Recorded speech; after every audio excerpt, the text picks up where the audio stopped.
प्रकृतेः क्रियमाणानि गुणैः कर्माणि सर्वशः अहङ्कारविमूढात्मा कर्ताहमिति मन्यते.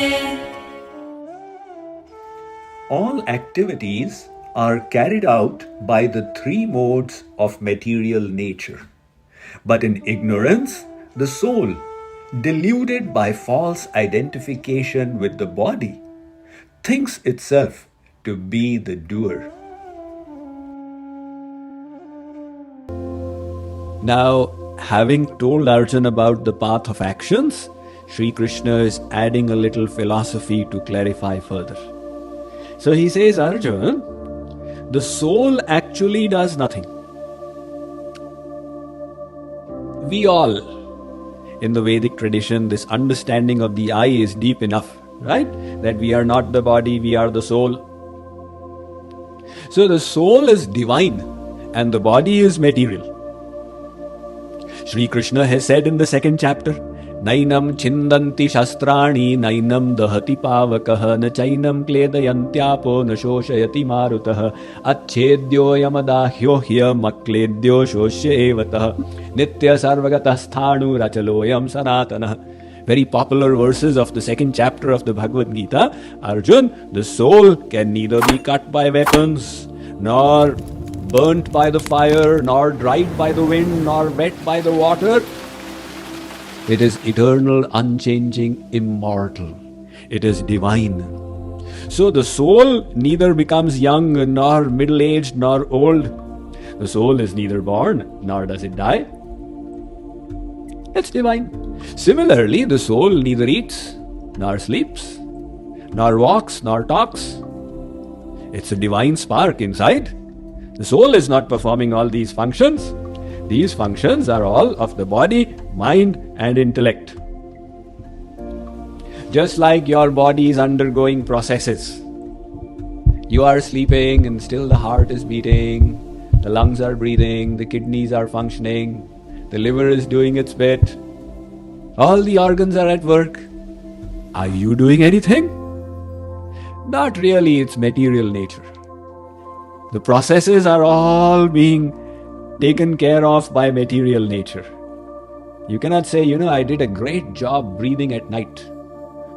You never did anything, it was happening automatically. Or, the food that you ate 1 week ago, what has it become now in your body? Say, I don't know what it has become, it's something that happens automatic. The Ayurveda says what you eat becomes ras, juice, then rakt, blood. Then mans, flesh, meda, muscles, haddi, bones, majja, marrow, virya, semen. So all this is happening automatically. That 5 days ago, you had come for the Ram Navami celebrations and you ate rasgullas. So is that rasgulla now ras or rakt or mans or meda? I don't know, Swamiji, these things keep on. All I do is I take food and place it in the mouth. So this is not you really doing it, right? It's bodily functions conducted by the laws of nature set into motion by God and His material energy. So similarly, all the other things that we are doing, we thinking I'm doing. I'm thinking I'm doing a great job explaining to you. And you all are thinking I'm understanding, Swamiji. So Sri Krishna says, Arjun, none of this. It's not the soul doing. It's all the material energy. I mean, you are not the body. Who is walking? The body is walking? Yes. But you are not walking because you're not the body. Who is thinking? The mind. But you are not the mind. Who is deciding?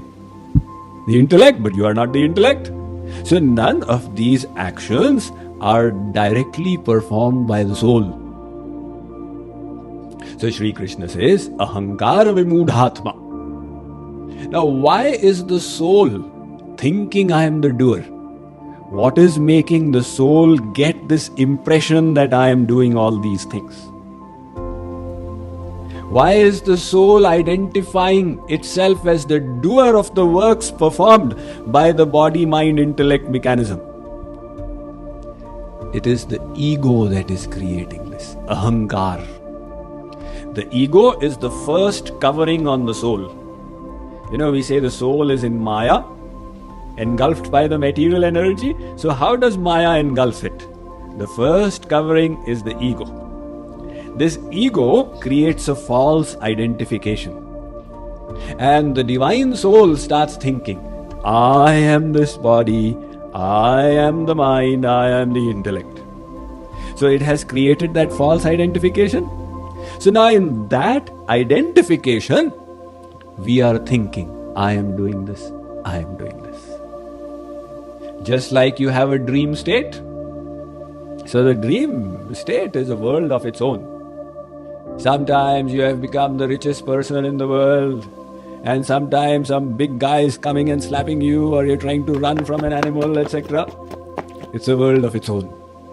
Tulsidas ji says in the Ramayana that although this dream state is false, yadapiya satya det dukh ahai.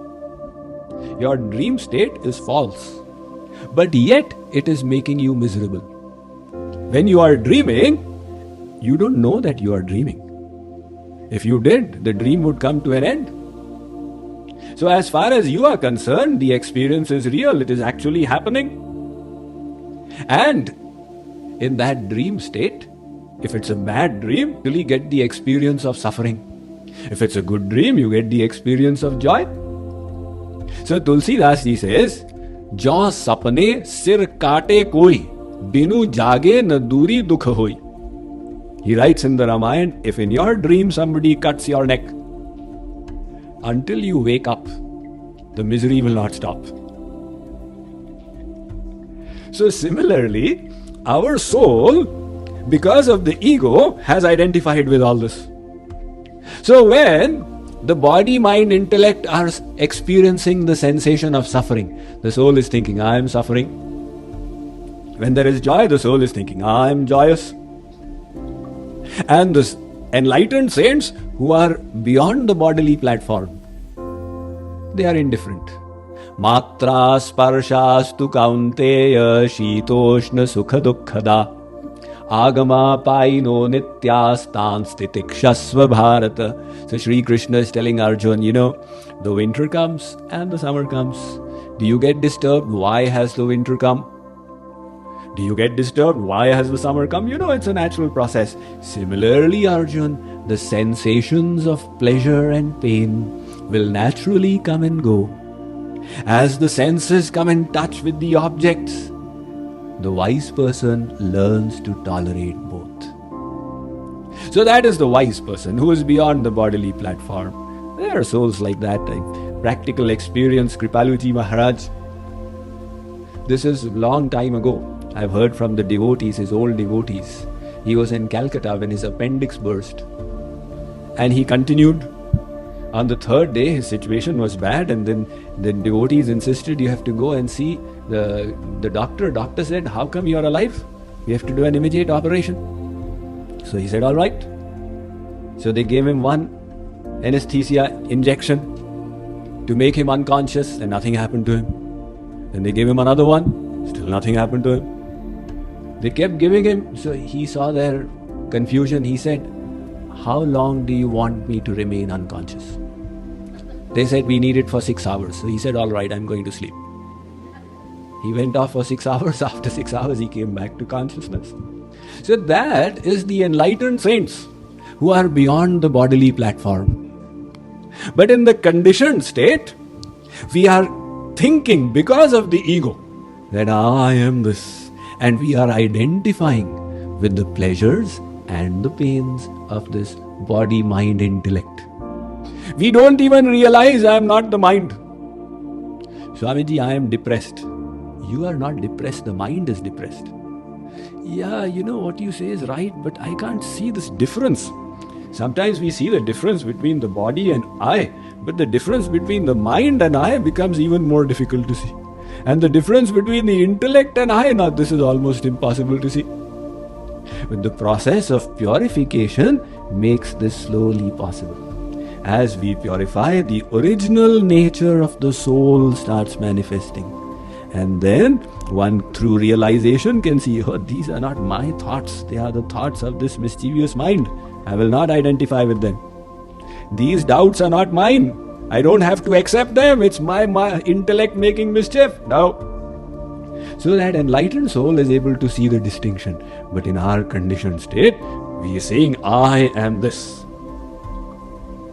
So, in this conditioned state, the actions, activities, physical and mental, performed by this body, we naturally think ourselves to be the doer of those activities. So Shri Krishna says, Ahankara vimudhatma kartah miti manyate. But you may say that, all right, Swamiji, the soul is not the doer. Then why is the soul suffering the karmic reactions of the activities performed by this body? If we are not the doers, if material energy is doing, why should we suffer? This is like in Hindi somebody says, Khana khaye Ramesh, ulti kare Dinesh. Ramesh has eaten and Dinesh is vomiting. The material energy is making this body act in various ways, and we poor souls are having to give the accounts of our karmas. God is noting it all and saying, I keep full account and give the results at the appropriate moment. Why are we responsible? Well, the thing is, the soul is not directly doing the activities, that's right. But the soul is responsible for the activities being performed. Just like a driver in the car. Now, he is not actually moving the wheel, etc. He is just sitting there and pressing the accelerator. But the car is moving in accordance with his desires. In other words, he has the control of it. If his car runs over somebody's foot, now that person says, you have broken my foot. You have had it. Don't you know how severe the laws are in USA? I'm going to sue you. That driver says, listen, it was not my fault. Did I run over your foot? It was the tire that ran over your foot. You wish you have any inclinations to sue anybody, sue the tire. Will the court of law accept such an argument? They'll say, all right, the tire ran over, but it was in accordance with your instructions, your guidance. Ultimately, you are responsible. There's a story of a king in the Puranas. So he was on his chariot and the charioteer was going along. So they were going to fight a war. Now, on the way, that the chariot went over a little boy. The king told the charioteer, it's all your responsibility. You will have to pay for this sin. The charioteer said, no, O king, it is your responsibility. I was going to fight this war on your instructions. If you had won, it would have been your glory. And if there is any mistake, it is all your responsibility. Don't pass the buck to me. So similarly, the soul is not directly performing these activities. However, the soul is still in control. How is that? The soul is choosing what the intellect is to decide. The intellect is like a vessel. 50 pieces of knowledge have come into it. What you heard in the satsang, what you saw on ZTV, and what you read in the magazines, etc., etc. So the intellect has got all these bits of knowledge. Now the soul can choose. I activate this. That knowledge becomes active in the intellect. The soul can choose. The intellect should think like this. Now, then the intellect, whatever knowledge it activates, it is in that decision, the intellect has got the ability to control the mind. So the intellect then controls the mind and the mind reigns in the senses. The Vedas, the Kathopanishad gives us the famous model of the chariot. There is this chariot and the chariot has got some horses pulling it. The horses have got reins in their mouths to control them. The reins are in the hands of the charioteer. The passenger is sitting behind. Ideally, the passenger should instruct. Charioteer, take the chariot along Marine Drive. You know, in Marine Drive, when I used to live there 30 years ago, you could take a ride for 25 rupees up and down. Charioteer, take the chariot along Marine Drive. So then the charioteer will hold the reins, guide the horses, and the chariot will move in the desired direction. However, here the passenger has gone to sleep. The soul is sleeping. He doesn't know where he's supposed to go, what he's supposed to do. He is sleeping. So now what happens? The whole thing gets reversed. Now the horses are leading the show. They say, we like to go there to chapati and have bhel puri. So when the horses are tugging, their mind is being the reins. Now the horses are the senses and the reins are the mind. The horses are pulling the reins. The senses are tugging at the mind. And the charioteer, for any lack of superior instruction, is just going along. Okay, this is the direction. Okay. No, we didn't get anything here. All right. Nothing here as well. Okay, let's try here. So for endless lifetimes, our chariot has been going around. And what are we trying to find? Divine bliss. And it is never found. Should we go to the left? Let's try for 20 years. No good. Try to the right. Let's go back. Let's go in front. This has been going on. Now, if only the soul could wake up and reverse this whole process and bring the controls. No, I don't want material bliss. I want divine bliss. The divine bliss you will not get from Rasgulla, Jalebi, Samosa. I will get it from God. I want this chariot to move in the direction of God. So now with that superior guidance, first of all, the intellect is to be controlled. This is the important point, the intellect. If the intellect has fixed in proper knowledge, automatically the direction of your life is proper and beneficial. If the intellect is convinced about wrong knowledge, then God forbid. So that is why Sri Krishna says, Buddhi yogam upashritya. Arjun, first of all, illumine your intellect with pure, divine, sublime knowledge. And then with that illumined intellect, you will control the mind. And then with that mind, you will rein in the senses and move your chariot of body, mind, intellect, soul in the direction of your ultimate goal. So in this whole process, the soul does have a responsibility. We have abdicated that responsibility in ignorance. But we are still responsible for the workings of our mind, etc. We can't say, why is God making me think all these bad thoughts? Many people, they say like this. Come for the lecture. If God wants me to come, I'll come. You did not come. It was God's fault. He did not want me to come. Now we do the carelessness and we blame God for it. So is it true? Is it just God's responsibility? Is He doing everything? No. He is giving us the power to act. This body, mind, intellect are all insentient. They don't have power of their own, just like this microphone. Can it speak? Mr. Microphone, please give everybody a nice lecture. Impossible. It is insentient. Similarly, this is also insentient. God gives this mechanism the power to engage in activities. That is why the Kena Upanishad says, Yan manasana manute yenahur manomatam tadevam brahmatvam vidhi nedam yadidam upasate. This mind can never truly think of God. It is by God's power that the mind thinks. Yat chakshusha pashyati yena chakshugvamshi pashyati tadeva brahmatvam vidhi nedam yadidam upasate. These eyes can never see God by their own power, because it is by the power of God that the eyes see. Yat shrotrena nashrinoti yena shrotramidagvam shrutam tadeva brahmatvam vidhi nedam yadidam upasate. The ears cannot hear God's flute by their own power. It is by God's power that the ears are able to hear. So our body, etc., is working by God's power. Now you may call that God's power or the material power. The material energy, Maya, is giving the power.